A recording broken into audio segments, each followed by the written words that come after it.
Friends, everything for exam channel में आपका बहुत स्वागत है। आज हम आपके लिए लेके आए हैं आईबीपीएस, आरआरबी, पीओ और क्लर्क मेंस के कंप्यूटर एमसीक्यू। जैसा कि आप जानते हैं कि आईबीपीएस पीओ के एग्जाम की फाइनल एग्जाम की मेन डेट है 18 अक्टूबर और क्लर्क एग्जाम की फाइनल डेट है 31 अक्टूबर। आपके पास इतना टाइम नहीं है कि आप कंप्यूटर को डीपली पढ़ो और ना ही आपके इतना काम आने वाला है, इसलिए हम आपके लिए लाए हैं सेलेक्टिव और एक्सपेक्टेड क्वेश्चन, जिससे आपकी तैयारी कंप्यूटर की करना बहुत ईजी हो जाएगा। और आई एम 100% श्योर कि इसमें से आपके बहुत सारे क्वेश्चंस आपके एग्जाम में जरूर आएंगे। सो प्लीज फ्रेंड्स, अंत तक बने रहिए। अब हम आपके लिए स्टार्ट करते हैं कंप्यूटर के एमसीक्यू। फर्स्ट हम बात करते हैं वो is regarded as a father of a computer. जैसा कि हमने हमारे कुछ चैप्टर्स में पढ़ा था, यदि आपने वीडियोस नहीं देखे हो तो प्लीज़ हमारे प्लेलिस्ट के अंदर कंप्यूटर साइंस के बारे में वीडियोस देखिए, उसमें आपको क्लियर हो जाएगा। वो is the regarded as father of a computer, यानी कि जिसने कंप्यूटर का कंसेप्ट लेके आए, जो फर्स्ट कंप्यूटर का कंसेप्ट लेके आए, वो है हमारे पास चार्ल्स बेबेज। चार्ल्स बेबेज ने सबसे पहले अलग अलग मशीनरी बनाई और उसके बाद वो कंप्यूटर का कंसेप्ट लेके आए। Which of the following is not an example of the application software? जैसा कि हम जानते हैं एप्लीकेशन सॉफ्टवेयर क्या होते हैं। एप्लीकेशन सॉफ्टवेयर होते हैं जिससे हमारे जैसे वर्ड, एक्सेल, पावर पॉइंट, जिससे हम हमारा काम कर सकते हैं, वर्ड की प्रोसेसिंग कर सकते हैं या डेटाबेस को स्टोर कर सकते हैं। इसमें हमारे पास क्या है, डोज जो है वो एक सिस्टम सॉफ्टवेयर। सिस्टम सॉफ्टवेयर का मतलब है ऑपरेटिंग सिस्टम, जो कि पूरे सिस्टम को मैनेज करते हैं। ठीक है, जैसे विंडोज है, डोज है, ये सारे सिस्टम सॉफ्टवेयर है। What is the full form of USB? जैसा कि हम जानते हैं, हम कितनी बार बात करते हैं, प्लीज डेटा को यूएसबी में ले लीजिए या यूएसबी कनेक्टर, यूएसबी एक्सटेंडर। अब देखते हैं यूएसबी क्या है। यूएसबी है यूनिवर्सल सीरियल बस।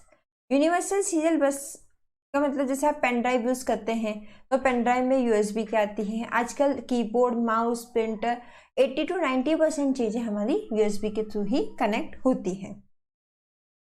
नेक्स्ट हम बात करते हैं what is the collection of logically related information. यहाँ मेन आपको वर्ड पे ध्यान देना है, लॉजिकली। लॉजिकली का मतलब है कि सॉफ्ट कॉपी। कि भाई लॉजिकली का मतलब क्या है, सॉफ्ट कॉपी की हमारे पास फिजिकली कोई डेटा अवेलेबल नहीं है, इमेजिनरी हमारे पास सारा डेटा अवेलेबल है, उसको हम कहेंगे लॉजिकली। और किसी भी डेटा को लॉजिकली सेव करने के लिए हम क्या काम में लेते हैं, इसका आंसर होगा हमारे पास ए, फाइल। फाइल अपन कहते हैं ना कि बहुत सारे इंफॉर्मेशन को स्टोर करने के लिए सबसे पहले हम फाइल क्रिएट करते हैं, वही होती है फाइल, लॉजिकली रिलेटेड इंफॉर्मेशन को सेव करना। नेक्स्ट हम बात करते हैं जेपीईजी में भी एक्सपांडेड है। हम देखते हैं कि काफ़ी सारे इमेजेस का फॉर्मेट हमारे पास जेपीजी होता है, ये इसको डॉट जेपीजी भी कह सकते हैं और डॉट जेपीईजी भी कह सकते हैं।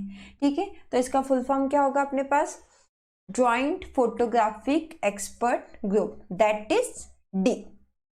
अब ये एक्सटेंशन है जेपीजी, एक तरह से किसी इमेज का एक्सटेंशन, जैसे डॉट बीएमपी भी होता है और डॉट पीएनजी भी होता है, वैसे जेपीजी एक कॉमन एक्सटेंशन है। आपने आपके मोबाइल में भी देखा होगा कि फाइल का एक्सटेंशन जेपीईजी होता है।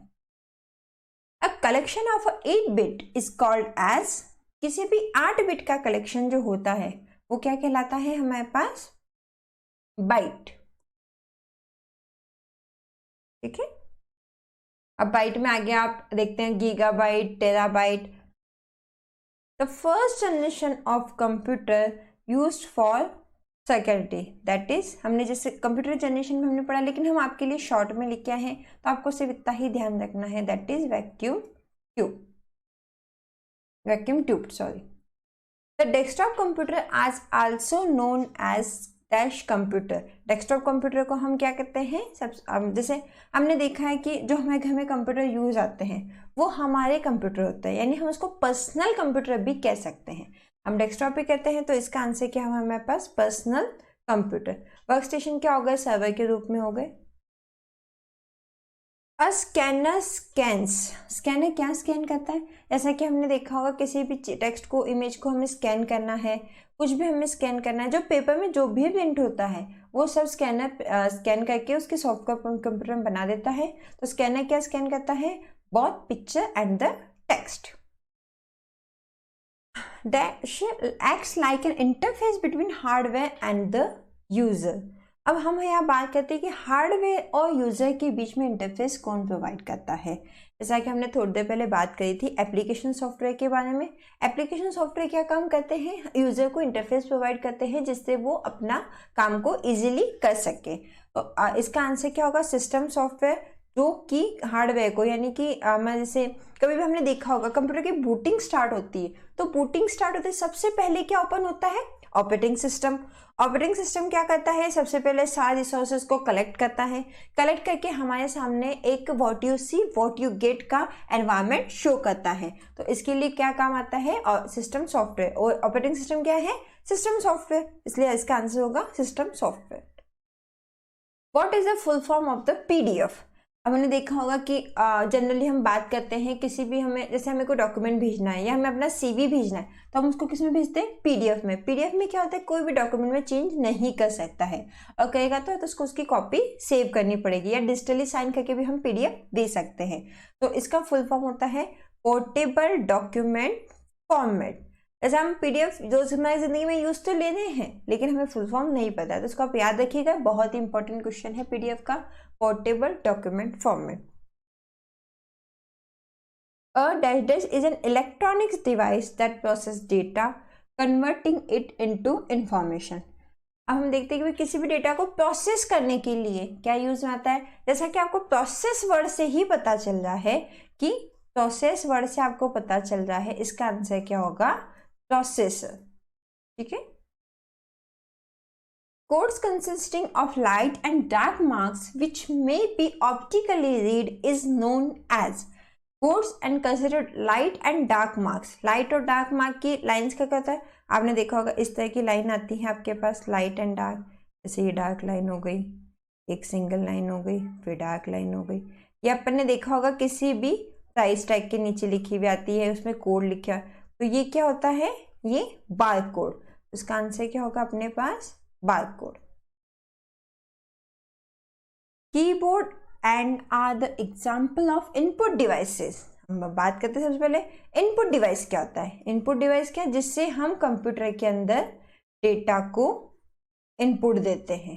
ठीक है, डेटा को इनपुट किससे देते हैं, एक तो हम कीबोर्ड से देते हैं, दूसरा हम देते हैं माउस से। माउस से अपन कहते हैं पॉइंटिंग डिवाइस है, mouse is the input device and also known as a pointing device.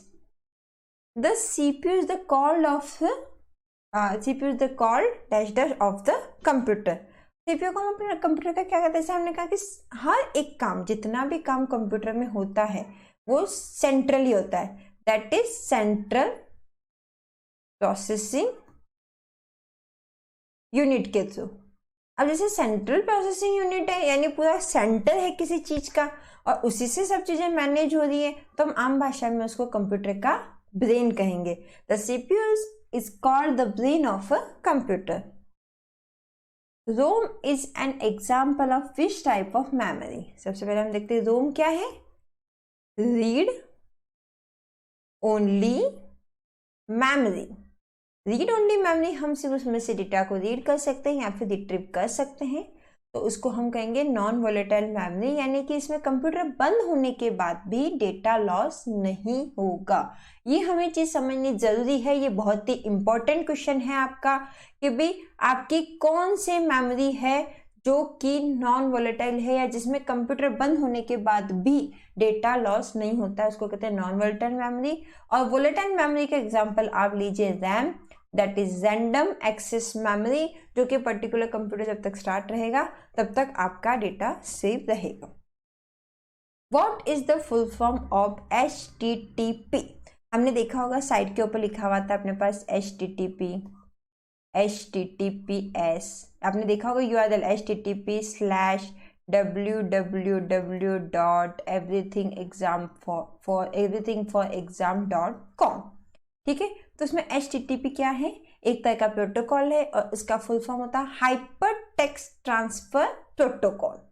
Hyper text transfer protocol, that is answer is C.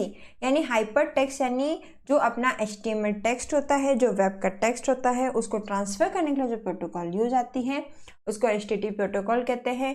Hyper text का जो सबसे फर्स्ट कंसेप्ट आया था वो लेके आए थे अपने पास सर टिम बर्नर्स-ली, जो कि एक इंटरनेट में बहुत बड़ी क्रांति का काम किया इसने। Data on a disk, data on a floppy disk is recorded in a ring is called. Data किसी भी डेस्क, जैसे ये डिस्क है, इसके अंदर ये अपने पास डेटा रिकॉर्ड हो रहा है और ये अपने पास ट्रैक्स बने हुए। अब क्या कहेंगे हम, जैसे ये तो हो गया हमारे पास, ये सारे क्या हो गए अपने ट्रैक्स, और ये जो हो गए अपने पास सेगमेंट्स। तो क्या कहेंगे, डेटा रिकॉर्ड रिंग, रिंग का मतलब ये पूरी चीज हो गई, रिंग का मतलब इसका आंसर हो गया अपने पास tracks. Next, which of the following computer language is used for the artificial intelligence. Artificial intelligence जो कंसेप्ट आ रहा है आपके पास, उसके लिए यूज आती है अपने पास Prolog. An organized collection of the logically related data is known as.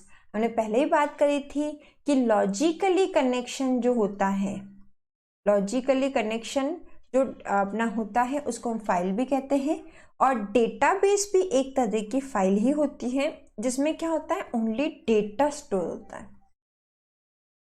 ठीक है। When you make graph and pictures in a document then your computer holds in data.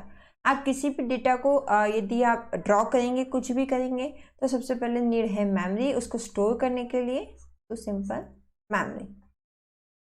From which of the following the CPU chip is partially made. जैसे कि हमने पहले भी देखा था, CPU की चिप किससे बनी होती है, सिलिका से। विच of the following format creates a perfect reproduction of images. अब सबसे पहले तो हम समझेंगे रिप्रोडक्शन क्या होता है इमेजेस का। रिप्रोडक्शन यानी एक के बाद एक के बाद एक के बाद एक इमेज को कंटिन्यूअसली प्रेजेंट करना। यानी जैसे हमने बचपन में देखा होगा कि एक पर्टिकुलर XYZ इंसान है, वो यहाँ खड़ा है, उसको हम वॉकिंग करते हुए दिखाना चाहते हैं तो हम अपनी बुक में यूज़ करते थे इसे। तो यही ये क्या हो गई, अब कंप्यूटर के अंदर इसको हम क्या यूज़ देते हैं, GIF यानी कंटिन्यूस रिप्रोडक्शन ऑफ इमेज। आपने देखा होगा दिवाली के आपके पास टेक्स्ट आते हैं, GIF इमेजेस आती है, उसमें वो इमेज ही होती है जो कि उसका इमेज का रिप्रोडक्शन होता रहता है। A program that is use to view website is called a. ये बहुत ही इंपॉर्टेंट क्वेश्चन है। किसी भी वेबसाइट को मुझे व्यू करना है, हमने देखा गूगल क्रोम के अंदर, मोजिला, इंटरनेट एक्सप्लोरर, इनमें हम वेबसाइट को यूज करते हैं और ये सब क्या कहलाते हैं, वेब ब्राउजर, या हम इसको ब्राउजर भी कह सकते हैं। विच of the following is not a type of broadband internet connection. Broadband internet connection जो हम लेज लाइन के थ्रू लेते हैं, DSL के थ्रू लेते हैं, डायल अप के थ्रू लेते हैं, सैटेलाइट के जो थ्रू आता है वो हमारे लिए ब्रॉडबैंड कनेक्शन नहीं होता है। What is the term of the unsolicited email? Unsolicited यानी अनवांटेड ईमेल्स को हम क्या कहते हैं, उसको हम कहते हैं स्पैम। हम नहीं कहते हैं अनवांटेड ईमेल, जैसे किसी कंपनी का मेल आया है या फिर कोई अपन कह सकते हैं कि कोई 1000 मेल आया है, तो वो सारे हमारे पास स्पैम में चले जाते हैं। What is the full form of ISDN? That is full form Integrated Services Digital Network. इसमें आपको कोई दिमाग लगाने की जरूरत नहीं, आप सिंपल से इसके फुल फॉर्म याद कीजिए, बहुत इजी है, आपको याद रह जाएगी। Windows 95, Windows 98, Windows NT are known as। जैसे हमने बात की विंडोज नाम आ रहा है, विंडोज क्या है अपने पास, ऑपरेटिंग सिस्टम। हमने पहले भी डिस्कस किया था, सिस्टम सॉफ्टवेयर, एप्लीकेशन सॉफ्टवेयर में operating system. When a computer prints a report, अब आप देखिए व्हेन अ कंप्यूटर, आप क्वेश्चन विद पढ़िए, when a computer prints a report this output is called. That means print हुई है, प्रिंट किससे होती है अपने पास, प्रिंटर से होती है। प्रिंटर हमें क्या प्रोवाइड करता है, हार्ड कॉपी। तो इसका आंसर क्या हुआ अपने पास, हार्ड कॉपी। सिंपल सा लॉजिक से आप इसका आंसर निकाल सकते हैं, आपको कहीं रट्टे मारने की जरूरत नहीं है। Firewall are the protects again. Firewall का मतलब क्या होता है, इसमें अब हम ऑप्शन से समझते हैं। वायरस अटैक एंटीवायरस करेगा, फायर अटैक फिजिकल अटैक है, उसको कोई नहीं रोक सकता। Data driven attacks pen drive में आप इधर से उधर डेटा ले जाएंगे तो वो भी एंटीवायरस रोकेगा। तो इसका आंसर क्या, अनऑथराइज्ड अटैक। यानी किसी भी नेटवर्क के अंदर, जैसे आपका ये नेटवर्क है, ये आपका दूसरा नेटवर्क है, इस नेटवर्क से कोई अनऑथराइज्ड पर्सन जो चाहते हैं कि हम एक्सेस ना करें, उसको कौन रोकता है, ये फायरवॉल। ठीक है। www स्टैंड्स फॉर, ये बहुत ही इंपॉर्टेंट क्वेश्चन है आपका, इसका ये है वर्ल्ड वाइड वेब। ठीक है। किसी भी अपन देखते हैं किसी भी साइट के पहले www ये लिखा हुआ आता है, फिर उसके बाद साइट का नेम आता है, इसको हम कहते हैं वर्ल्ड वाइड वेब। अब यहाँ पे एक चीज याद रखने के लिए आपके बहुत जरूरी है, यदि आपका वर्ल्ड वाइड वेब ये लिखा हुआ आता है without any space, that means वो फर्स्ट ब्राउजर था। ठीक है। ये बहुत इंपॉर्टेंट चीज है। यदि आपका वर्ल्ड वाइड वेब स्पेस के साथ आया है, दैट मीन्स आपका www जो वेबसाइट में यूज आता है वो चीज है, और आपका world wide web without space है, दैट मीन्स वो फर्स्ट ब्राउजर है। बाद में दोनों को कंफ्यूजन को दूर करने के लिए इसका नाम रख दिया गया nexus. Thank you so much for watching the video everything for exam. अब हम आपके लिए इसके अलावा भी बहुत सारे क्वेश्चंस लेके आएंगे, इसलिए हमारी वीडियोस देखते रहिए। यदि आपने हमारे चैनल को अभी तक सब्सक्राइब नहीं किया है तो प्लीज़ प्लीज़ प्लीज़ इस चैनल को सब्सक्राइब कीजिए और इस वीडियो को ज़्यादा से ज़्यादा शेयर कीजिए। आपके फ्रेंड्स के लिए वीडियो बहुत ही काम आ सकता है। तो so please thanks to watching this video and please visit